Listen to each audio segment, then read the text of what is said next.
उस्ताद रिजवी साहब को मैंने तो पहले ही कहा है कि बहुत पहले निकलना चाहिए था इन जालिमों के खिलाफ, डाकुओं के खिलाफ। तहरीक इंसाफ जेल भरो तहरीक का आगाज करने लगी, तो महंगाई के ऊपर आवाम के लिए कब निकलेगी तहरीक जी, इंसाफ? मैं इनके वालिद साहब को जो है ना पसंद करता था। वो हमारे एक मजहबी अजीम रहनुमा हैं, दीन के हवाले से बहुत ज़्यादा खिदमात हैं, उन्होंने दीन के लिए बहुत काम किया है, अवाम के लिए काम किया है। वो मुखलिस बंदे थे। देर आए हैं, दुरुस्त आए हैं, तो चलो अभी बेहतर है कि अभी वो आ जाए और अवाम के लिए खड़ा होना चाहिए उनको भी। अस्सलाम वालेकुम नाजरीन, मैं हूं आपका मेज़बान आसिफ अली और आप देख रहे हैं नूर पाकिस्तान। इस वक्त हमारे साथ तहरीक इंसाफ के सीनियर रहनुमा और सीनियर कारकुन कह लें, फोकल पर्सन कह लें, सुन्नियत पर इन्होंने बहुत ज़्यादा वर्क किया। हमने पूरी इनके बारे में जानकारी हासिल की है। आपको पता होगा कि जेल भरो तहरीक बुध से शुरू हो रही है और उसके साथ साथ हाफिज़ साद हुसैन रिजवी साहब ने भी 72 घंटे की डेडलाइन दी थी, जो कि आज पूरी हो रही है। उस हवाले से भी आपसे तफसील से बात करेंगे। सर अस्सलाम वालेकुम। वालेकुम सलाम। अच्छा, चौधरी सिद्दीक जट साहब इनका नाम है और बहुत ज़्यादा सरगर्म कारकुन है। सर सबसे पहले तो कुछ सवाल हम आपसे पूछेंगे इमरान खान साहब के हवाले से। ये वो सवाल हैं जो कि आम जो पीटीआई के कारकुन हैं उनके ज़हनों में भी हैं और आम लोगों के ज़हनों में भी हैं। सर जेल भरो तहरीक का आगाज़ हो रहा है, तो इमरान खान साहब फिर ज़मानत क्यों करवाने जाते हैं हाई कोर्ट के पास? ज़मानत इसलिए करवाने जा रहे हैं, ये जो इन्होंने झूठे केस बनाए हुए हैं खान साहब के ऊपर और बाकी भी जो पार्टी रहनुमा हैं उनके ऊपर, ये उनको प्रेशराइज़ करना चाहते हैं और ये चाहते हैं कि तहरीक इंसाफ को तोड़ फोड़ का शिकार हो जाए, तो कमज़ोर करना चाहते हैं पार्टी को। इसलिए इन्होंने ये झूठे पर्चे दिए हुए हैं। खान साहब उनमें से क्लियर होना चाहते हैं और खान साहब ये चाहते हैं कि इस मुल्क में इंसाफ का निज़ाम कायम हो। ये आपको पता है कि खान साहब ने ये ऐलान किया हुआ है कि मेरी वफ़ात के बाद शौकत खाना में या जितनी भी मेरी प्रॉपर्टी है बनी गाला की, ज़मान पार्क वाला घर है, जो भी है वो सारा शौकत खानम के उन्होंने कहा कि जी नाम हो जाएगा, ठीक है। तो बाकी जितने लोग हैं इन्होंने तो जायदादें ही बाहर बनाई हुई हैं अपने लिए और अपने बच्चों के लिए, तो इन्होंने पाकिस्तान का क्या करना है? खान साहब ही एक उम्मीद है। खान साहब चाहते हैं कि इस मुल्क में इंसाफ का निज़ाम बेहतर हो जाए। देखें, अगर खान साहब को ये अब पकड़ना चाहते हैं, गिरफ़्तार करना चाहते हैं या बाकी हमारे जो दीगर रहनुमा हैं उनको इन्होंने पकड़ा है, क्या खान साहब को पकड़ेंगे तो महँगाई कम हो जाएगी? गरीब क्या देखे ना कि क्या इन्होंने खान साहब के दौर में क्या सूरत-ए-हाल थी, अब क्या है? इन्होंने 8 माह में महँगाई कहाँ अरूज पे पहुँचा दी है। तो गरीब का तो ये उस वक़्त कहते थे जी मियाँ साहब को नींद नहीं आती, तो अब इन्होंने 1 हफ़्ते में ये पहले बढ़ाया है तेल ₹30, अब फिर बढ़ा दिया है।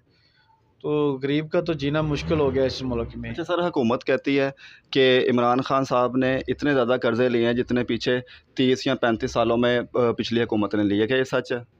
ये झूठ बोलते हैं, आज तक इनकी कोई भी बात सच्ची नहीं होती।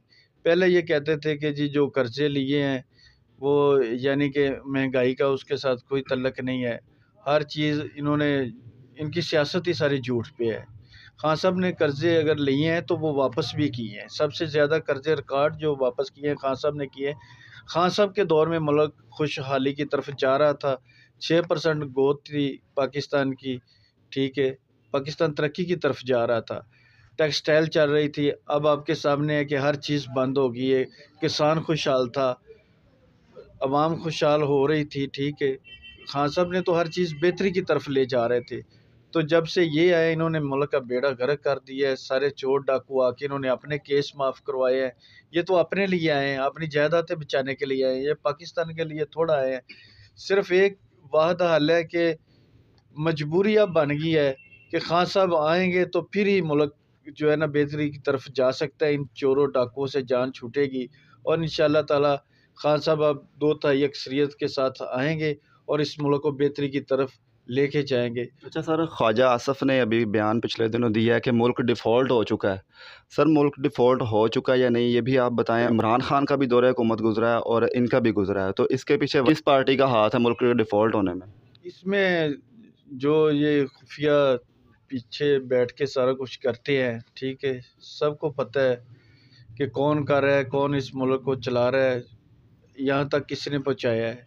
ये जो हमारे मुल्क के ये जर्नल हैं, इन्होंने गलत फ़ैसले किए हैं और ये अपनी अना की खातिर मुल्क को यहाँ तक इन्होंने पहुँचा दिया है, ठीक है।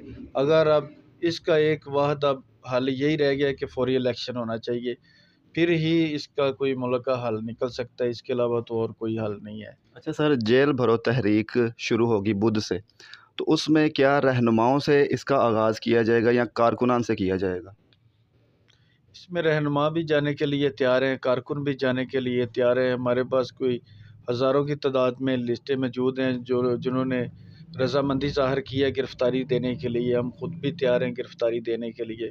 बुध वाले दिन गिरफ़्तारी पेश करेंगे। हाफ़िज़ साद हुसैन रिज़वी जो कि तहरीक लब्बैक पाकिस्तान के अमीर हैं, उन्होंने 72 घंटे का हुकूमत को अल्टीमेटम दिया था कि वो पेट्रोल की कीमतें वापस ले, जो कि आज पूरा होने जा रहा है। तो अगर वो महंगाई के ख़िलाफ़ ऐलान करते हैं बाहर निकलने का या शटर डाउन हड़ताल का, तो क्या आप लोग उसमें साथ देंगे उनका?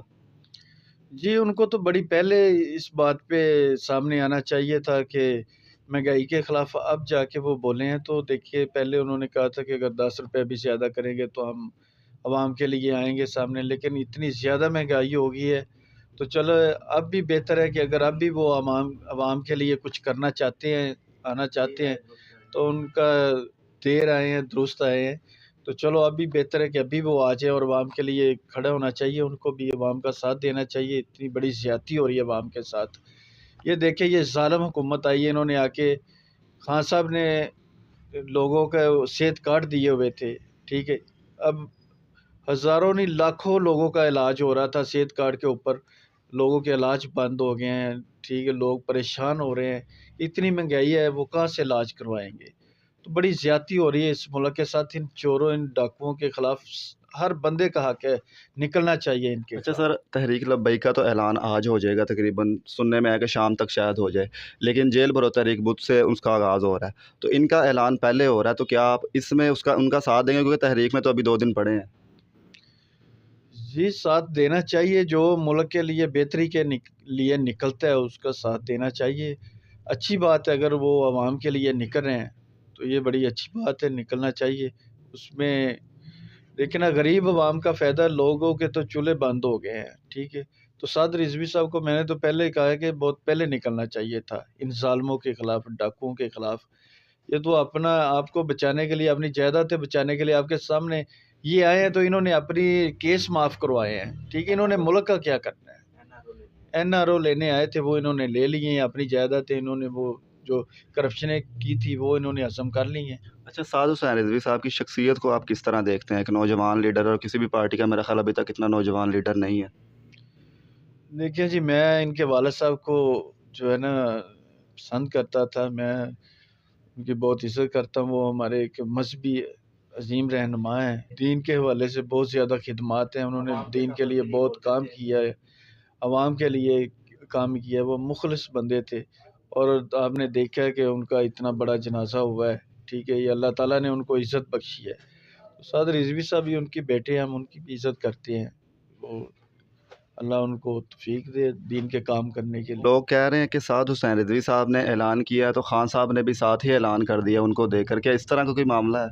नहीं, नहीं, खान साहब तो आपको पता है कि वो पहले से ही वो लगे हुए हैं इस मुल्क के लिए कि इस मुल्क को कोई मैं बेहतरी की तरफ ले जाऊँ। देखिए, वो कोई इधर से उन्होंने कोई खान साहब ने करप्शन नहीं की कि वो मुल्क छोड़ के चले गए हैं। वो तो इधर ही बैठे हैं, इस मुल्क के लिए बैठे हैं, हमारे लिए बैठे हैं, अवाम के लिए बैठे हैं। वो चाहते हैं कि मैं कुछ ना कुछ उम्र के इस हिस्से में हूँ तो पाकिस्तान के लिए कुछ करके जाऊँ।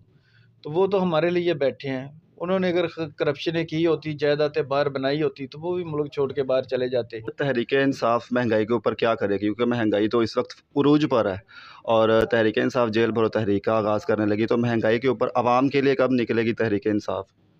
नहीं, हम तो निकले हैं, हमने साथ-साथ हर हल्के में रैलियाँ शुरू की हुई हैं, हमारी हो रही हैं रैलियाँ, महँगाई के ख़िलाफ़ कर रहे हैं हम।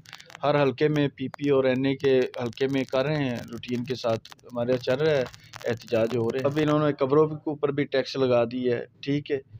तो लोग अब भूख से मर रहे हैं, ठीक है? तो अब बस हो गई है, अब इनके खिलाफ़ निकलना चाहिए, ये ज़ुल्म का निज़ाम ख़त्म होना चाहिए। 75 साल हो गए हैं, मुल्क को लूट रहे हैं, तो ऐसे ही अगर हम सोए रहेंगे तो फिर ऐसे ही चलता रहेगा सिस्टम, ठीक है? तो अब ज़रूरत है कि हर बंदा निकले, मुल्क के लिए निकले, अपने बच्चों के लिए, उनके मुस्तक़बिल के लिए, पाकिस्तान के बेहतर मुस्तक़बिल के लिए अब हर बंदे को खड़ा होना पड़ेगा। जी नाज़रीन, आपने सुना है कि बहुत अच्छी बात की है इन्होंने। मुल्क के लिए जो भी निकले साथ देना चाहिए। आवाम को अब फ़ैसला करना है कि उन्होंने किसके साथ खड़े होना है, क्योंकि उनके ऊपर हर दूसरे दिन महंगाई का बम गिरा दिया जाता है। तो इस हवाले से जो भी मज़ीद बातचीत होगी, जो भी हाफ़िज़ साहब हुसैन आज ऐलान करेंगे, उस हवाले से भी आप तक अपडेट पहुँच जाएगी। इसी के साथ ही अपने मेज़बान को इजाज़त दीजिएगा। अल्लाह हाफ़िज़।